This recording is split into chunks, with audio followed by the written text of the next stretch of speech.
Alors aujourd'hui du coup on est au hackathon en collaboration avec le MIT et la NDCS. Je vous ai ramené un guest assez sympathique, je vais le laisser se présenter. Bonjour à tous, je m'appelle David Benacom, je suis chercheur de formation et aussi médecin. Je fais mes études à Paris, je fais mes études de médecine à la Sorbonne Université et à l'ENS. Et donc depuis que j'ai fini ma thèse, j'ai fait majoritairement des neurosciences et de la bioinformatique.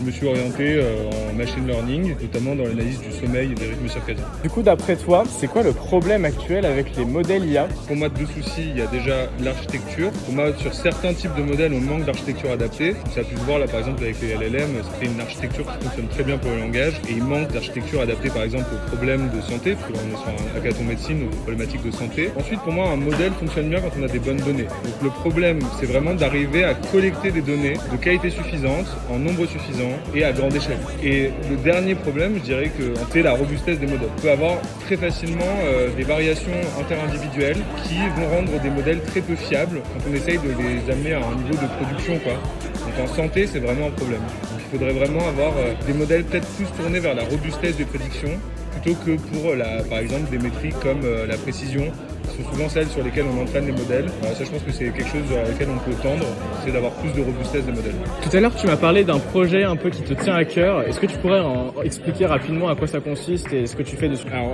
du coup, le projet dont je t'ai parlé tout à l'heure, c'est un projet qui est de computer vision.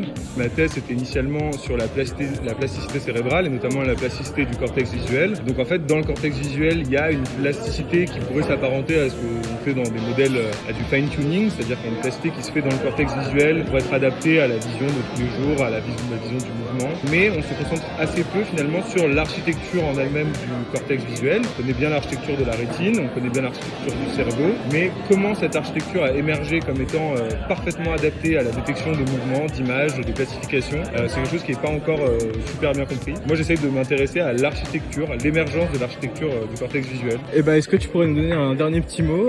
Qu'est-ce que tu as envie de nous dire? Écoutez, déjà merci pour l'organisation de ce hackathon, parce que c'est super d'avoir été là comme mentor, et de dire qu'il faudrait que de plus en plus de gens qui sont des chercheurs en IA, en machine learning, s'intéressent à la problématique de la santé, parce que ça peut vraiment permettre, je pense, une révolution de la prise en charge de la santé. Souvent, on entend le machine learning va remplacer, ou l'IA va remplacer les médecins. Je pense qu'on est vraiment à des milliers d'années de ça. Par contre, si ça peut nous permettre de passer 3 fois, 5 fois, 10 fois plus de temps avec les patients, ça, ce sera la vraie révolution de l'IA en santé. Donc je pense que d'arriver à avoir, par exemple, des algorithmes ou des softwares qui permettent vraiment la prise de notes, la synthèse d'histoire médicale, l'intégration de multiples données pour permettre en fait aux médecins d'avoir le temps d'être avec leurs patients. Ça, pour moi, c'est la vraie prochaine révolution en santé. Merci beaucoup.